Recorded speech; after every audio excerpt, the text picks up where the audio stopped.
Oh, thanks Hey, for look at telling there. us. There's one live. There's two There lives. is 2 lives. Hey guys, how are ya? Hello. Good morning.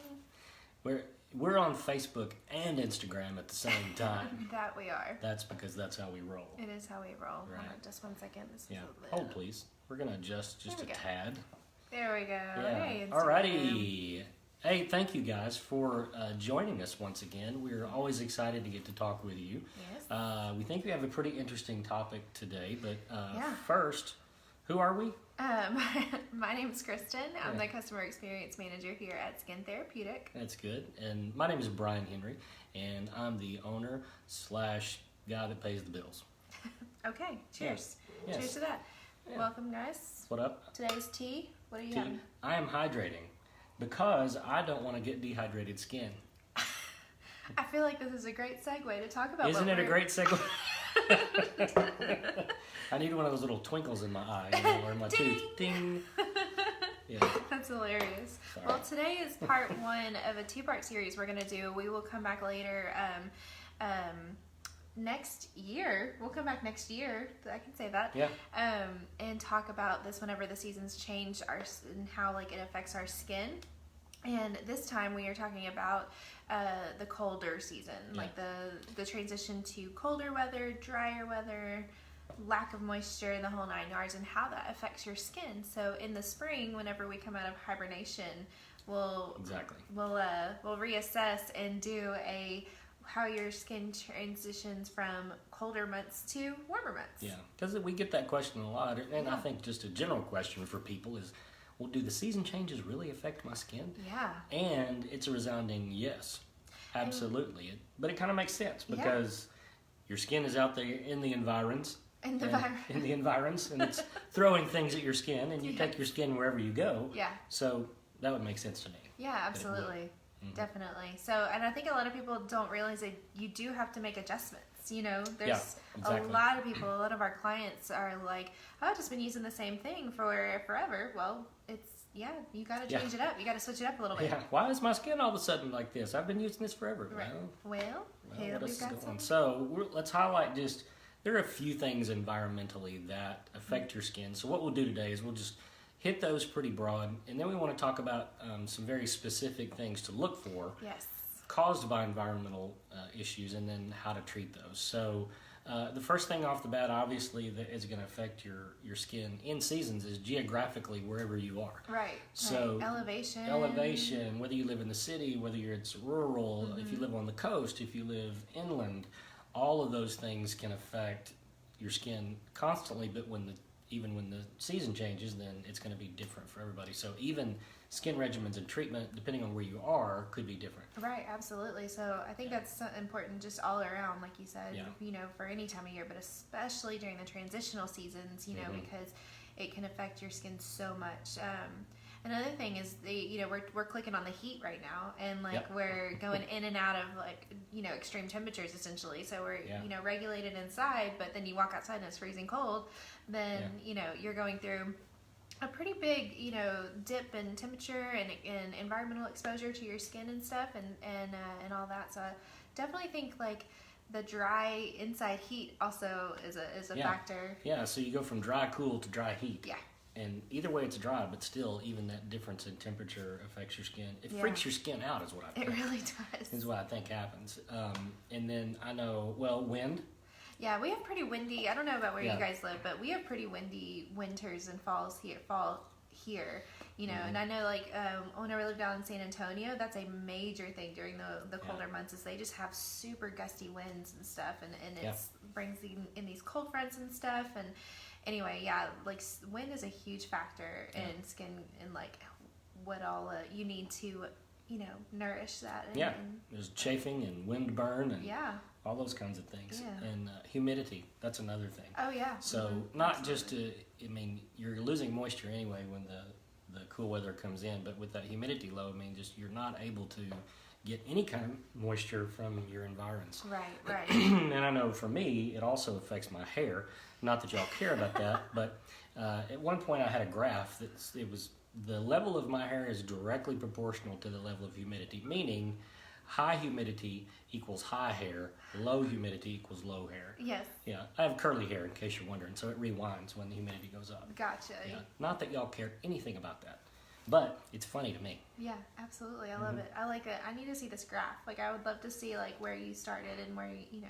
Yeah, where you it was end in college in economics class. I was really bored, and we had to do a graph.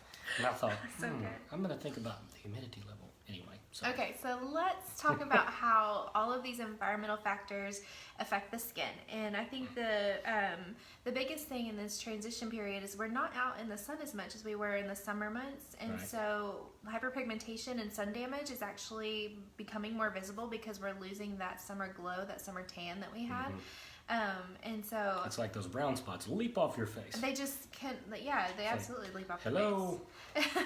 So now you're able to see the hyperpigmentation, you're able to see the sun damage, and really see what, you know, maybe we should have applied more sunscreen this summer, you know? Yeah, I think so. And probably, and what we've also seen is that in your 20s, it's not as noticeable. Right. And when you get in your 30s, 40s, 50s, it's like, whoa. Yeah. You can really see it. Really? Yeah, and it drives you crazy.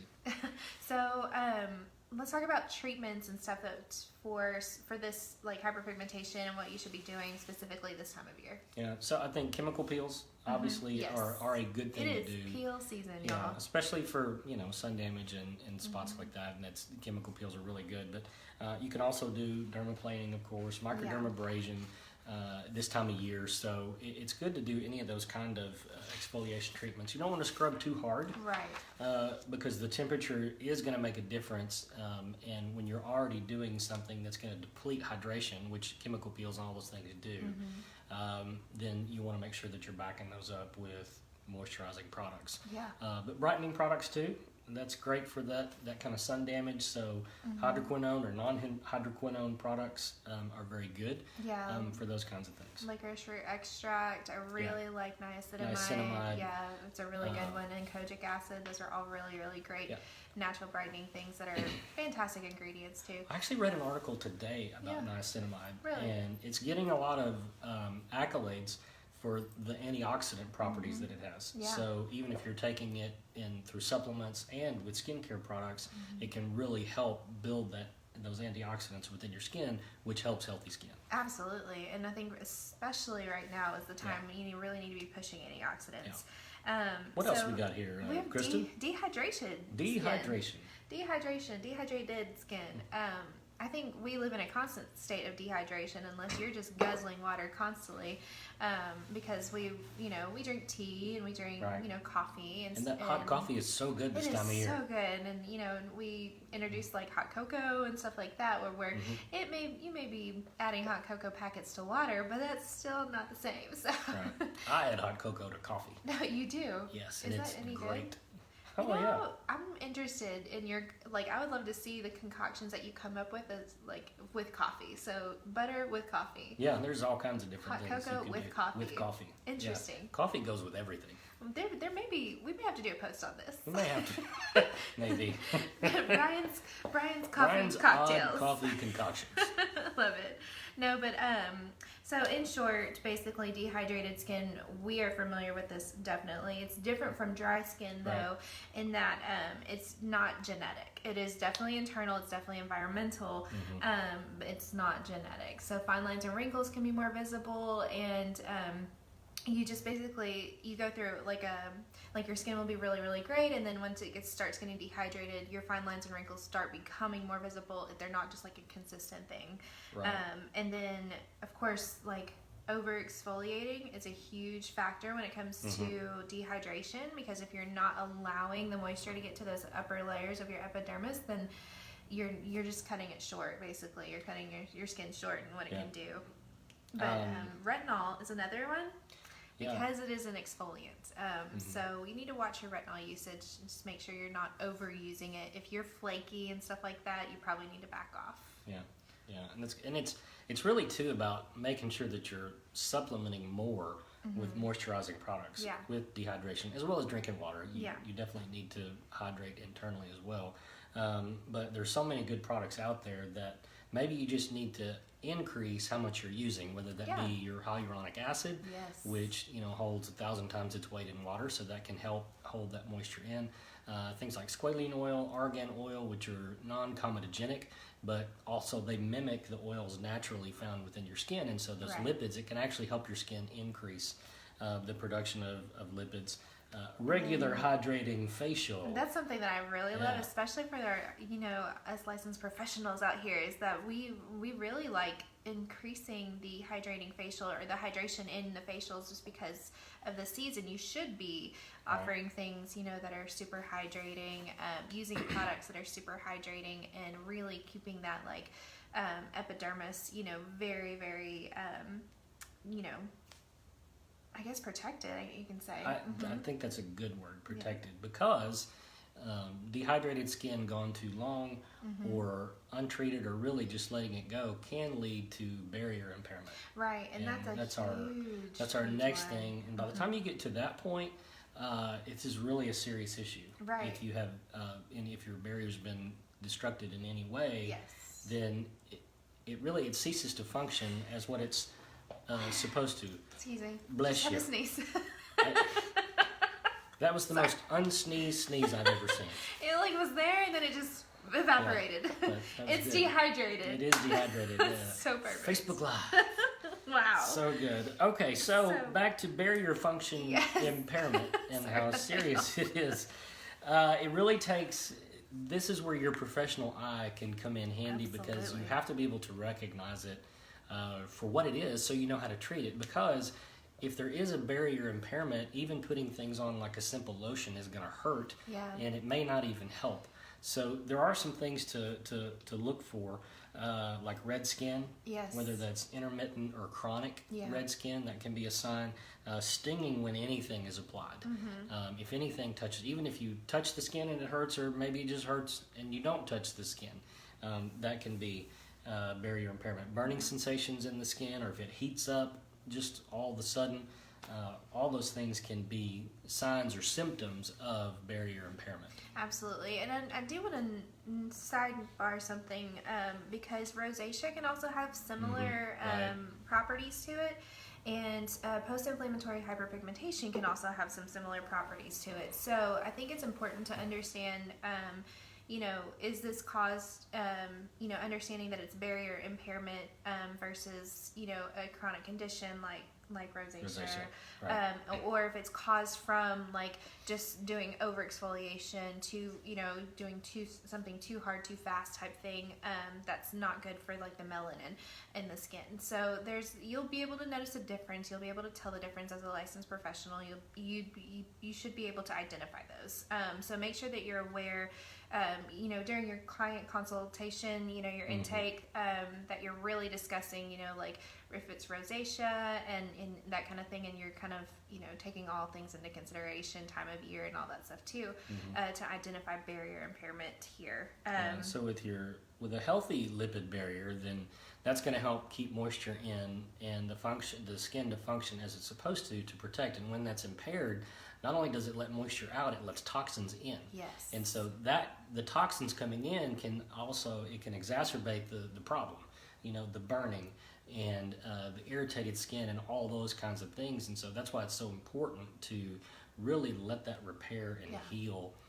And we've got some pointers and tips that we'll talk about what kind of treatments and what you should do, because it is a more serious condition and you really need to stop a lot of things that you've been doing. Right, exactly. So you'll be able to tell, because the skin will react pretty quickly. You will definitely see redness, some irritation, some stinging and everything like that. So I think the treatments, obviously this time of year we have to hydrate the skin. We've got to create a good moisture barrier so that we don't get that transepidermal water loss, that we get the we keep the skin in balance and keep that acid mantle healthy. So Tool. Yes, Tool. T-E-W-L. Yes. So I just like to say it. Yeah. So basically, whenever you notice something like this, you definitely need to stop treatments. So you need to stop all products, and use a gentle cleanser, a gentle, really light lotion, something that you can, really moisturize. I really like I really like the Hydrolux. I know I'm partial to this brand, obviously, Right. but I really like the Hydrolux because it absorbs quickly without feeling really heavy. But it is heavier than like the Hydrolite lotion. So I would prefer, if I had a client that had some barrier impairment, going more for the gentle cleansing gel, more for like the Hydrolux at this point in time, keeping it really simple. And then once we've got, that redness down, the stinging down, and the inflammation, everything that comes with that, going more into like antioxidants and stuff like that. And I think even with cleansers and products, the professional based products they're more targeted to and more likely to have things like anti-inflammatories and things like that are not necessarily going to harm the skin. Right. Not a lot of fillers and things like that. Yeah. And again, I know ours are formulated that way. So it's really, especially if your clients are using cleansers, maybe that they get at the discount store or something like that, it could be contributing. Absolutely. And I know there's a couple articles out right now that are like, and there's been some floating around on Instagram too, so you may have seen it. It was naming a certain gentle cleansing gel that like doesn't actually do anything for you, and it's one of the most suggested ones from certain people. So it's definitely something floating around on Instagram if you want to take a gander. I think it's on there. It's out there. It's out there. But you definitely, if the barrier is actually impaired, or if you have a client that has redness and inflammation like that, you've got to stop treatments. You've got to stop the exfoliation treatments. And as much as we love chemical peels, that's one of the exfoliation treatments you definitely need to discontinue temporarily to be able to get that barrier impairment, corrected and back to a healthy balance. Yeah. And it has to heal. And so you want to apply products that are going to mimic those lipids and oil-based kind of things to encourage the skin to start producing lipids again, because that's what happens is that it ceased that production, and those things have to be reformed. Yeah. And so that could take about a week or so, maybe two, if you stop everything and just go for those products that are going to help encourage that, and then the skin will then begin to start to get healed again. Yeah, absolutely. And I think it takes about anywhere from 3 to 6 weeks to get that barrier impairment, back in balance, the moisture barrier in a healthy place, that acid mantle, back to its functioning, functioning properly. And then, so I think, you're looking at like maybe a month, maybe a little longer than that, and then you can start your treatments up again once that skin is back, healthy. Yeah, so you definitely can, and you, especially this time of year, like if you've got barrier impairment right now, you've got plenty of time to be age correct sun damage and age spots and all, hyperpigmentation of any kind, and with things like microdermabrasion and chemical peels, you just need to give your skin a little bit of downtime right now. Yeah, let it heal, and that takes a lot of discipline on both parts of the client and the professional. Because it's so hard, I know, for any client, really, we just want to add this and add that, and this will help, and this will help. And then I think that really, if you do see someone with barrier impairment, you need to have regularly scheduled times where they come back to you so you can look at their skin and go, well, how is this working? Do we need to adjust something? Those kinds of things. Yeah, communication's key. Communication, and it keeps that accountability, and it also helps you see what works, and so you can definitely recommend that to other people as well. So I think treatments should include, once you kind of just break it all down, stop using all products, really dumb it down to like 1 or 2 things, you can start introducing things like antioxidants. You can start introducing things, obviously hydrating things, and something that's, like we said earlier, we can reintroduce things like chemical exfoliation or light, manual exfoliation and stuff like that.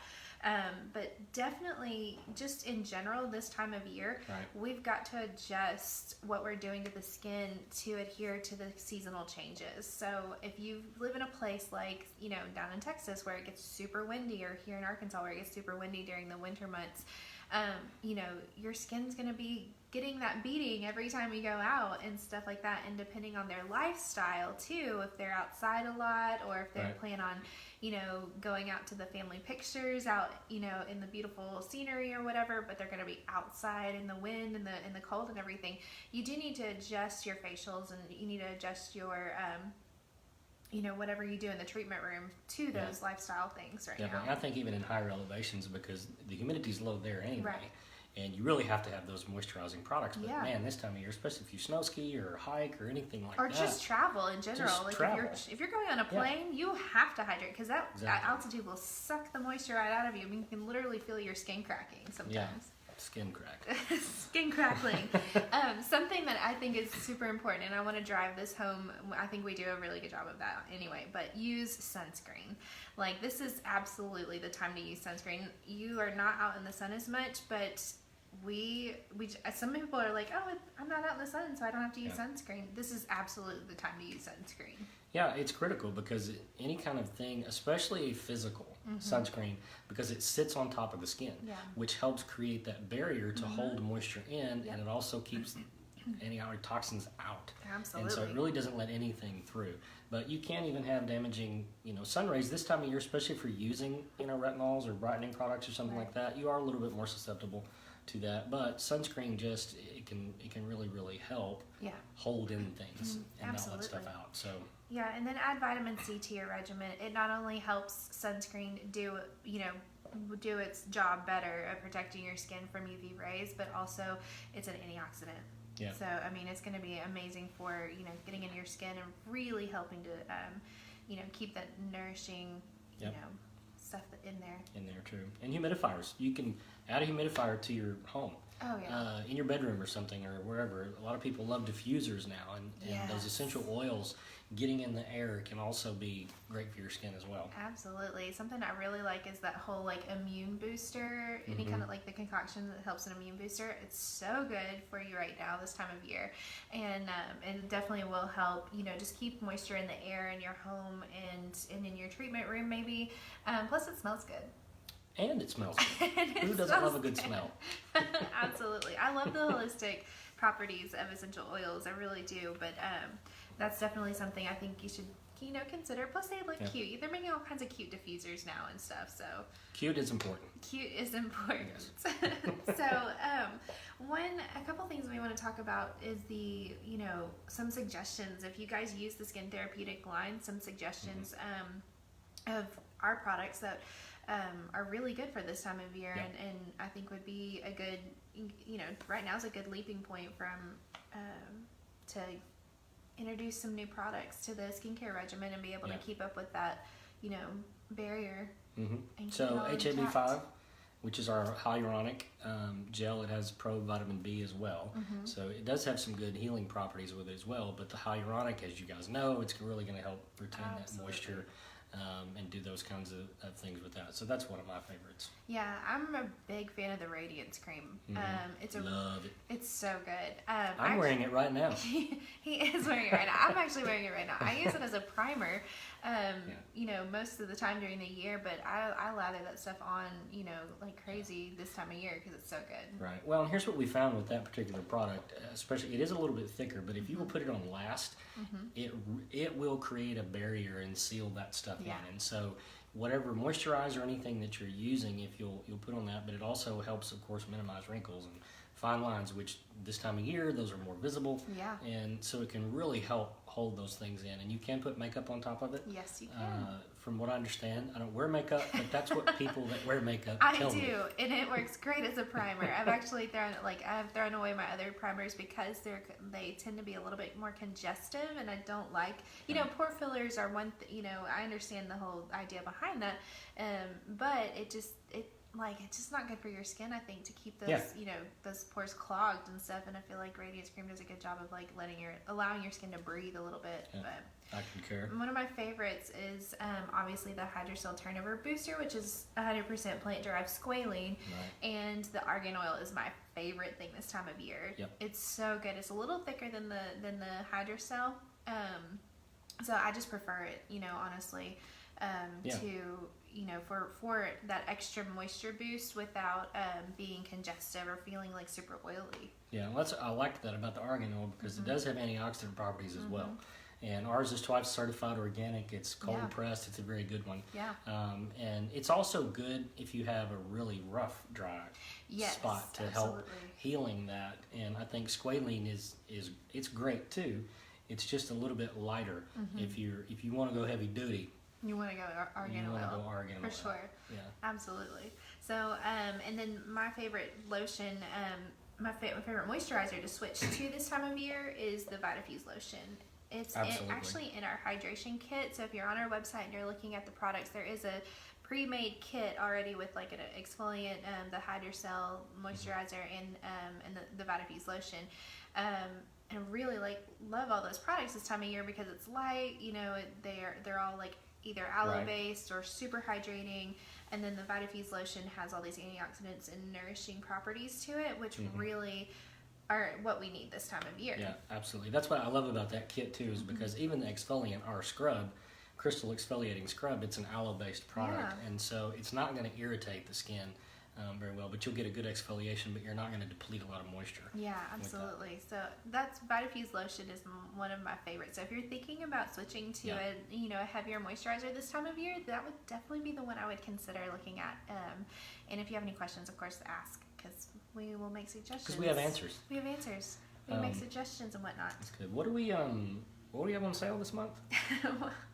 We're transitioning to sales, so if you are looking for some discounts, this is where you should tune in. The detoxifying mint mask, which I love that one this time of year, especially because it has like a really nice cooling tingle, and it feels really good on the face, just as it's cooling and stuff like that. I have rosacea, so as I've said a million times here, and so it feels really good. It like kind of cools it down. Sometimes it's like dry heat, cold, dry heat, cold, lack of moisture and stuff kind of agitates the rosacea, because your body temperature, sometimes not everyone regulates their heaters the same, and so if you get warm, then rosacea flares up. And I love the mint mask this time of year because you're able to like cool it down, and then also decongest the skin, and it brings out those impurities and stuff. So, and then so peel wise, we have the light Jesners and the light modified Jesner. Yes, great starter peels for people that have never had a chemical peel, but also really good for like, I want to look really good for this party peels. Yeah, definitely. I would err on the side of caution with this being a first-time peel. I think the Jesners are something you need to move into. Yeah. Well, someone who's never had a Jesner, that's what I meant. Okay. Sorry, first-time Jesner people. Yeah. Please scratch what I said earlier. Yeah, so let's start with like Mandelic, something real superficial. Mandelic's also another great one this time of year. But yeah, the light Jesner and the light modified Jesner are some really great peels if you have a client that is kind of looking to amp it up a little bit, or, just kind of really start to tackle some skin conditions and manage some skin conditions. Those are really great options. Yes, they are. Is that all we have today? I think so. It is. I know. We were like a little bit, a little short-winded this year. No, that's okay. We want to wish everybody a happy Thanksgiving. Absolutely. Yeah, Turkey Day's coming up, and so I hope you have much turkey, much dressing, or stuffing if you're in the north. What's the chemical that's found in turkeys? Tryptophan. Okay, so apparently that's actually really great for your skin. As are naps. I read an article recently that was like, that one, the tryptophan, is that how you say it? Yeah, tryptophan. I wrote a song about it. Oh gosh. We're not going to go there. No. We are not going to go there today. Maybe another time. Okay. But I recently read how it's like really good for your skin. So I think it's hilarious. Eat all the turkey you want to. Yeah. It's great for your skin. That's right. Eat that turkey, get on the couch, take a nap. Your skin will be great. Your skin needs sleep and what is it? Tryptophan. Tryptophan. Okay. My goodness. Hey, thank you guys for joining us today. It is good to see you, and thanks for letting us rabbit trail like you have a choice, but thanks for going along. We appreciate it, and we will see you next time. Have a great Thanksgiving. Yes, safe travels. Y'all have a great holiday.